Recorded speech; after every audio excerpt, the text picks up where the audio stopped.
저는 북한 국영방송 아나운서였습니다. 매일 카메라 앞에서 웃으며 거짓말을 했죠.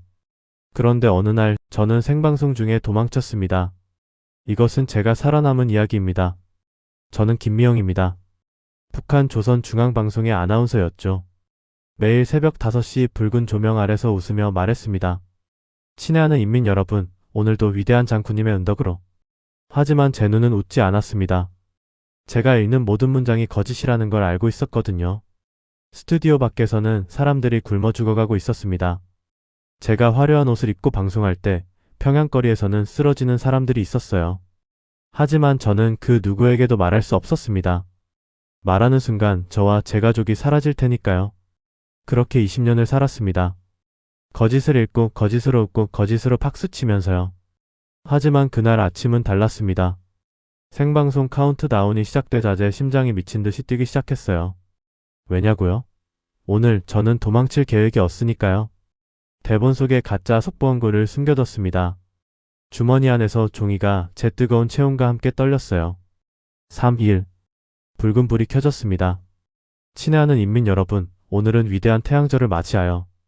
제 목소리는 평소와 같았지만 제 손은 떨리고 있었습니다. 15분 동안 저는 완벽하게 연기했어요. 하지만 그 15분이 끝나자 저는 원고를 꺼내들고 천천히 일어섰습니다. PD의 얼굴이 하얗게 질렸어요. 김미영, 앉아. 지금 뭐 하는 거야? 하지만 생방송이었습니다. 누구도 쉽게 멈출 수 없었죠. 저는 마이크를 향해 조용히 말했습니다. 기술적 문제로 잠시 방송을 중단하겠습니다. 그 말을 끝으로 저는 카메라를 등지고 뛰었습니다. 복도를 달렸어요. 심장이 터질 것 같았습니다. 제3 대기실 문을 열었을 때 그곳에는 제 딸 아린이가 방을 껴안고 떨고 있었습니다. 엄마, 됐어? 이제 가는 거야? 저는 아이의 손을 꽉 잡았습니다. 그래 하린아. 지금이야. 우리 가족을 죽이지 않으려면 지금 당장 여기를 떠나야 해. 폭도에서 고함 소리가 들렸습니다. 김미영, 어디 있어? 당장 나와. 보이부에 연락했다. 우리는 비상계단으로 내려갔습니다. 3층, 2층, 1층. 숨이 턱까지 찼지만 멈출 수 없었어요. 건물 뒷문을 빠져나가는 순간 저는 평생 처음으로 자유를 느꼈습니다. 하지만 그 자유는 공포와 함께 왔습니다. 뒤에서 사이렌 소리가 울렸거든요. 이것이 제 탈출의 시작이었습니다. 그리고 이건 단순한 도망이 아니었습니다. 이건 생존을 위한 전쟁이었어요. 도망치기로 결심한 건 화려한 스튜디오 때문도 가난 때문도 아니었습니다. 모든 시작은 남편의 체포였어요. 그날은 새벽 3시였습니다. 똑똑똑. 문을 두드리는 소리에 잠에서 깼죠. 누구세요? 문을 열자마자 검은 코트를 입은 사내 3명이 집 안으로 밀고 들어왔습니다. 김미영 동무, 남편 리철민은 어디 있어? 저기 자고 있는데요. 무슨 일이신가요? 사내들은 대답 대신 집안을 뒤집기 시작했습니다. 서랍을 열고 장판을 뜯고 옷장을 다 뒤졌어요. 그리고 침실에서 남편을 끌고 나왔습니다. 리철민 반국가 범죄혐의로 체포한다. 따라오시오. 남편은 제게 한마디도 하지 못했습니다. 그저 눈으로 저를 바라봤을 뿐이죠. 그 눈빛에는 공포와 미안함과 체념이 섞여 있었어요. 그 순간 제 딸 아린이가 방에서 나와 울기 시작했습니다. 아빠, 아빠 어디가? 나쁜 사람들, 우리 아빠 놔줘. 사내 하나가 차갑게 말했습니다. 아이를 조용히 시켜라. 소란 피우면 너도 같이 간다. 문이 닫혔습니다. 남편은 그렇게 사라졌어요. 다음 날부터 제 인생은 지옥이 되었습니다. 출근하면 동료들이 저를 피했어요. 폭도에서 마주쳐도 고개를 돌렸죠. 방송국 식당에서 밥을 먹는데 아무도 제 옆에 앉지 않았습니다. 전염병 환자처럼요. 일주일 후 보이부원이 제게 말했습니다. 김미영 동무, 남편 문제로 인해 동무도 조사 대상이 될 수 있어. 협조하시오. 무슨 협조요?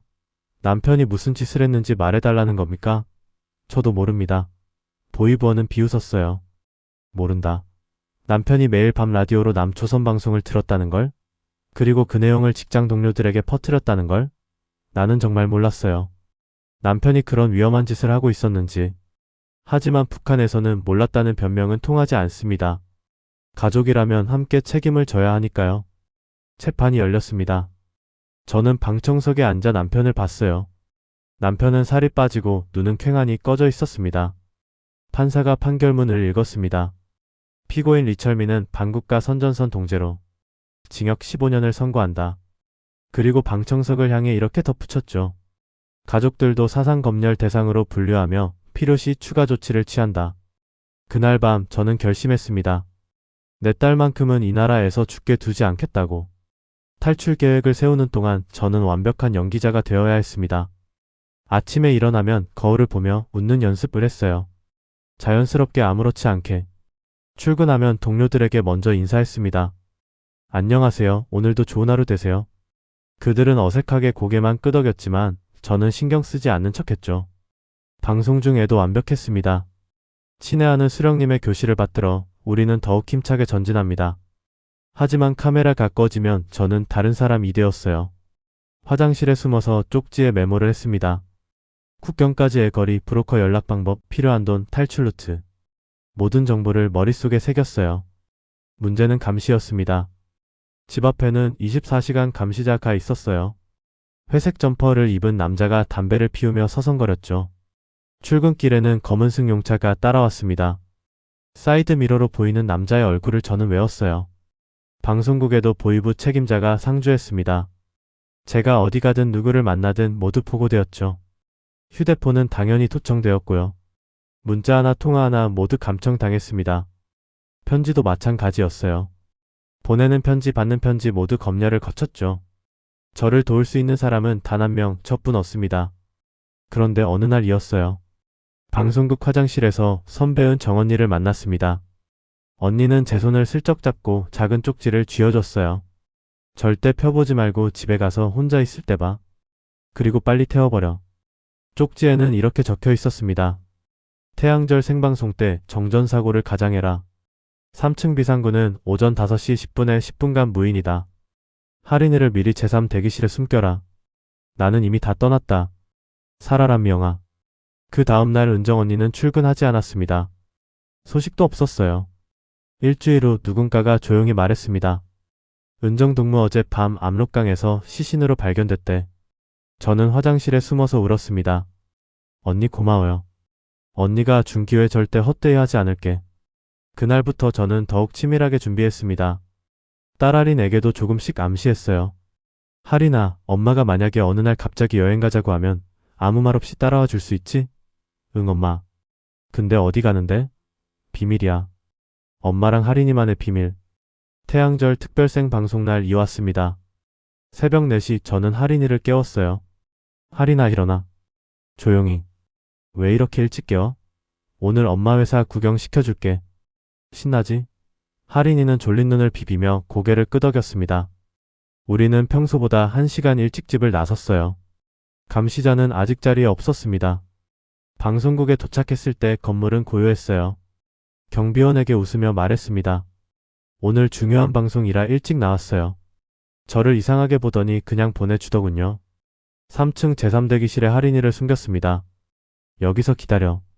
엄마가 올 때까지 절대 나오면 안 돼. 알았지? 엄마 무서워. 괜찮아. 엄마가 꼭 데리러 올게. 저는 아이의 머리를 쓰다듬고 문을 잠갔어요. 그리고 분장실로 갔습니다. 거울 속 제 얼굴은 창백했지만 분을 바르고 입술을 칠하니 언제나의 아나운서 김미영이 되었죠. 4시 50분 스튜디오에 들어갔습니다. PD가 말했습니다. 오늘 실수 하나도 없이 해야 해. 전국 생방송이야. 알겠습니다. 카메라 앞에 앉았어요. 대본을 펼쳤습니다. 손이 떨렸지만 누구도 눈치채지 못했어요. 조명이 하나씩 켜졌습니다. 붉은 불빛이 제 얼굴을 비췄죠. 5431. 큐사인이 떨어졌습니다. 친애하는 인민 여러분, 오늘은 위대한 태양절을 맞이하여 온 나라가 환희에 들끓고 있습니다. 제 목소리는 차분했습니다. 하지만 제 심장은 폭발 직전이었어요. 10분, 12분, 15분. 시간이 흘렀습니다. 그리고 마침내 그 순간이 왔어요. 저는 천천히 원고를 내려놓고 자리에서 일어섰습니다. PD의 얼굴이 굳었어요. 뭐해? 앉아. 지금 생방송이야. 하지만 저는 마이크를 향해 말했습니다. 잠시 기술적 문제가 발생하여 방송을 중단합니다. 시청자 여러분께서는 잠시만 기다려주시기 바랍니다. 그리고 저는 돌아섰습니다. 스튜디오 문을 열고 나갔어요. 폭도에서 누군가 소리쳤습니다. 김미영, 어디가? 당장 돌아와.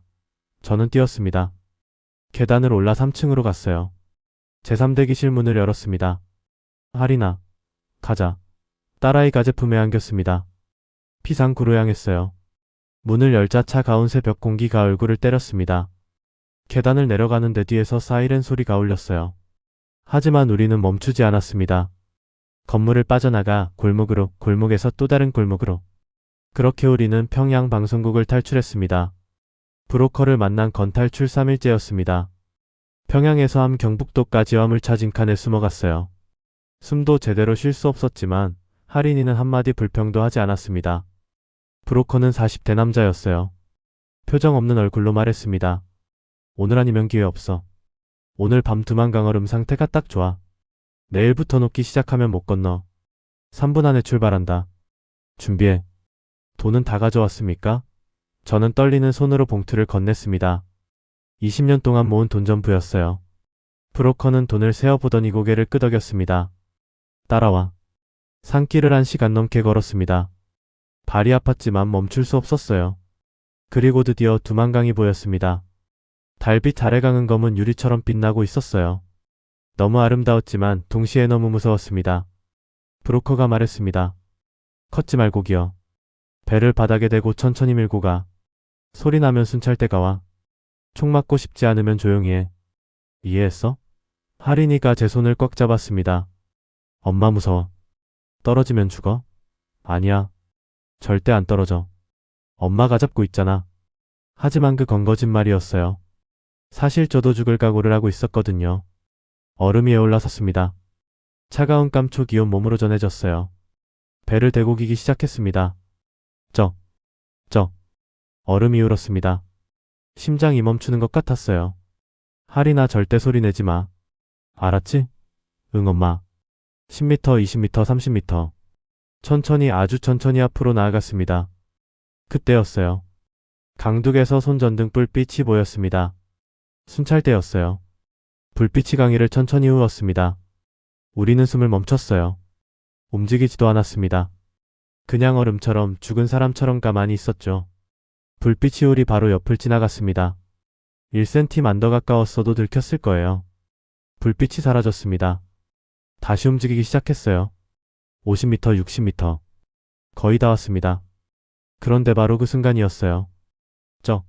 제 밑에서 얼음이 크게 갈라지는 소리가 났습니다. 엄마. 할인이가 비명을 질렀어요. 물속으로 빨려 들어가는 느낌이 들었습니다. 차가운 물이 옷 속으로 스며들었어요. 안 돼. 이렇게 죽을 순 없어. 저는 마지막 힘을 다해 얼음 가장자리를 붙잡았습니다. 손톱이 다 부러지는 것 같았지만 놓지 않았어요. 브로커가 제 팔을 잡아당겼습니다. 일어나. 빨리. 저는 기어 올라왔습니다. 온몸이 얼음물에 젖었지만 살아있었어요. 그리고 마침내 중국 땅에 발을 디뎠습니다. 43분만이었습니다. 하지만 이건 끝이 아니었어요. 이제 진짜 도망이 시작되는 거였으니까요. 중국 땅에 도착한 순간 저는 자유를 느낄 거라 생각했어요. 하지만 그 착각이었습니다. 중국은 또 다른 감옥이었거든요. 브로커가 우리를 어느 조선족집에 숨겨줬어요. 지하실이었습니다. 창문도 없고 햇빛도 들지 않는 곳. 거기서 우리는 일주일을 숨어 지냈습니다. 밖에 나갈 수 없었어요. 중국 공안에 잡히면 바로 북송되니까요. 북송되면? 총살입니다. 탈북자는 반역자니까요. 할인이가 물었습니다. 엄마 우리 언제 밖에 나가? 곧 나갈 수 있어. 조금만 참아. 하지만 그 조금이 일주일이 되고 2주일이 되었습니다. 그러던 어느 날 집주인이 급하게 내려왔어요. 당장 나가야 해. 오늘 밤 공안이 단속 나온대. 짐 싸. 우리는 또 도망쳤습니다. 밤길을 걸어 다른 마을로 또 다른 지하실로. 그렇게 한 달이 지났어요. 할인이가 열이 나기 시작한 건 그 무렵이었습니다. 밤새 기침을 했고 이마가 뜨겁게 달아올랐어요. 40도가 넘었습니다. 엄마 아파. 목이 너무 아파. 제발 누가 좀 도와주세요. 하지만 병원에 갈 수 없었어요. 신분증이 없으니까요. 저는 아이를 안고 울기만 했습니다. 제발 죽지 마. 엄마가 이렇게 멀리 데려왔는데 여기서 죽으면 안 돼. 그때였어요. 집주인 할머니가 몰래 약을 가져왔습니다. 항생제였어요. 이거 먹여봐. 우리 손자도 북한에서 굶어 죽었어. 너희는 살아야 한다. 고맙습니다, 할머니. 정말 고맙습니다. 약을 먹이고 이틀 후 할인이가 눈을 떴습니다. 엄마, 물 한 모금 주면 안 돼? 할인아, 눈 떴구나. 저는 아이를 껴안고 울었어요. 그날 저는 깨달았습니다. 세상에는 아직 따뜻한 사람들이 있구나. 북한처럼 잔인하기만 한 건 아니구나. 하지만 시간이 흐를수록 상황은 나빠졌어요. 공안 단속이 심해졌고 숨을 곳도 점점 줄어들었습니다. 중국에서 더 이상 버틸 수 없다는 걸 알았어요. 브로커에게 연락했습니다. 라오스로 가는 길을 알려주세요. 돈은 다 줄게요. 브로커는 한참을 고민하더니 말했습니다. 위험해. 죽을 수도 있어. 괜찮아요. 여기 있어도 죽을 거예요. 그럼 차라리 가다가 죽는 게 낫죠. 일주일 후 우리는 또다시 떠났습니다. 이번엔 라오스를 향해서요. 중국에서 이후 17일이 그렇게 끝났습니다. 중국 남부에서 라오스로 가는 길은 지옥이었습니다. 산을 넘고 정글을 지나고 강을 건너야 했어요. 함께 간 사람은 모두 12명이었습니다. 탈북자 10명, 브로커 2명. 우리는 밤에만 움직였어요. 낮에는 숨어서 쉬고 밤이 되면 걸었습니다. 첫째 날 산길을 8시간 걸었어요. 발바닥이 다 터졌습니다. 할인이는 업혀달라고 하지도 않았어요. 그냥 묵묵히 걸었죠. 둘째 날 비가 내리기 시작했습니다. 폭우였어요. 온몸이 젖고 신발 속에 물이 찼습니다. 그래도 걸었어요. 멈추면 죽으니까요. 셋째 날 하나 주머니가 쓰러졌습니다. 50대쯤 되어 보였어요. 일어나세요. 조금만 더 가면 쉴 수 있어요. 안 돼. 못 가겠어. 여기서 죽을 것 같아. 브로커가 차갑게 말했습니다. 못 가면 여기 남아. 우리는 못 기다려. 그 주머니의 10살짜리 아들이 울었습니다. 엄마, 엄마 일어나. 우리 한국 가야 했잖아. 결국 아주머니는 다시 일어섰어요. 아들 손을 잡고 비틀거리며 걸었습니다. 넷째 날 톡사를 만났습니다. 정글길을 걷는데 발 밑에서 뭔가 움직였어요. 브로커가 소리쳤습니다. 뛰어.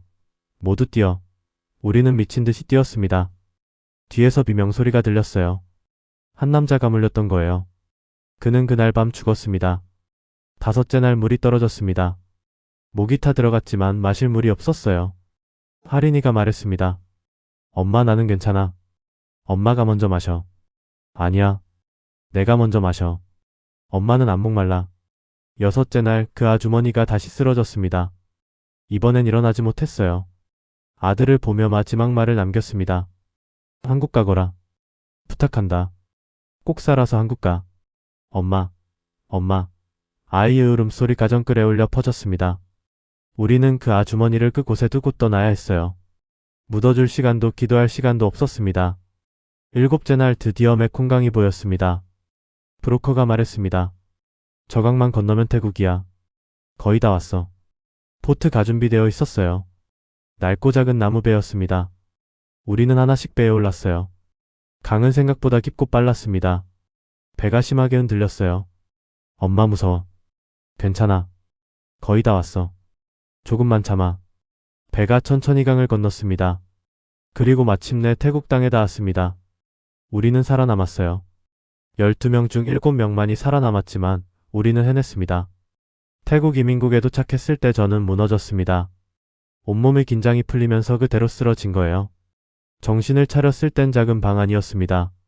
할인이가 제 손을 잡고 있었어요. 엄마 깨어났어? 응. 우리 지금 어디 있는 거야? 태국이래. 이제 안전하대. 안전하다는 말이 믿기지 않았습니다. 3개월 동안 우리는 그곳에 머물렀어요. 한국행을 위한 서류 심사와 조사를 받았죠. 수없이 많은 질문을 받았습니다. 언제 탈북했습니까? 왜 탈북했습니까? 북한에서 무슨 일을 했습니까? 가족관계는 어떻게 됩니까? 저는 모든 걸 솔직하게 대답했어요. 거짓말할 이유가 없었거든요. 그리고 드디어 그날이 왔습니다. 한국행 비행기표를 받은 날이었어요. 직원이 말했습니다. 축하합니다. 대한민국 입국이 승인되었습니다. 내일 인천으로 출발합니다. 정말요? 정말 한국에 갈 수 있는 거예요? 네. 이제 자유입니다. 자유. 그 단어가 너무 낯설었어요. 그날 밤 할인이가 물었습니다. 엄마 한국 가면 뭐 하고 싶어? 할인이는? 나는 학교 가고 싶어. 친구도 사귀고 공부도 하고 싶어. 그래 그럴 수 있어. 한국에서는 다 할 수 있어. 다음날 우리는 비행기에 올랐습니다. 생전 처음 타보는 비행기였어요. 이륙하는 순간 하린이가 제 손을 꽉 잡았습니다. 무섭지? 엄마도 무서워. 하지만 괜찮아. 우리는 이제 하늘을 날아도 되는 사람들이니까. 5시간을 날아 비행기가 착륙했습니다. 기내 방송이 들렸어요. 대한민국 인천국제공항에 도착했습니다. 승객 여러분 안전하게 여행하셨기를 바랍니다. 입국장으로 걸어갔어요. 심장이 다시 빠르게 뛰기 시작했습니다. 한국 입국심사대 앞에 섰습니다. 직원이 여권을 보더니 저를 보며 물었습니다. 성함과 국적을 말씀해주세요. 그 질문이 얼마나 기다렸던 말인지. 저는 떨리는 목소리로 대답했습니다. 김미영입니다. 대한민국 국민입니다. 직원이 웃으며 도장을 찍었습니다. 환영합니다. 입국심사 통과하셨습니다. 그 순간 저는 울음을 터뜨렸습니다. 20년 동안 한 번도 느껴보지 못한 안전함이 밀려왔어요. 더 이상 도망치지 않아도 되는 곳. 더 이상 거짓말하지 않아도 되는 곳. 그곳이 바로 여기 대한민국이었습니다. 지금 저는 서울의 작은 라디오 방송국에서 일합니다.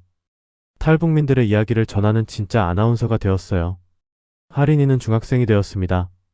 꿈도 생겼죠. 엄마, 나 나중에 북한 아이들 도와주는 사람 될래. 통일되면 북한에 학교 세우고 싶어. 그 말을 들었을 때 저는 알았습니다. 우리의 탈출은 헛되지 않았다고. 우리는 살아남았고 이제 우리의 이야기를 세상에 전할 수 있다고. 이것이 제 이야기입니다. 북한 아나운서에서 대한민국 국민이 된 한 여자의 생존기입니다. 남편이 끌려간 그날 밤 김미영은 결심했습니다. 내 딸만큼은 이 나라에서 죽게 두지 않겠다. 이 영상에 의미 있었다면 좋아요를 눌러주세요. 그리고 구독자 여러분께 질문 드립니다. 가족을 지키기 위해 당신은 어디까지 할 수 있나요? 댓글로 여러분의 생각을 들려주세요.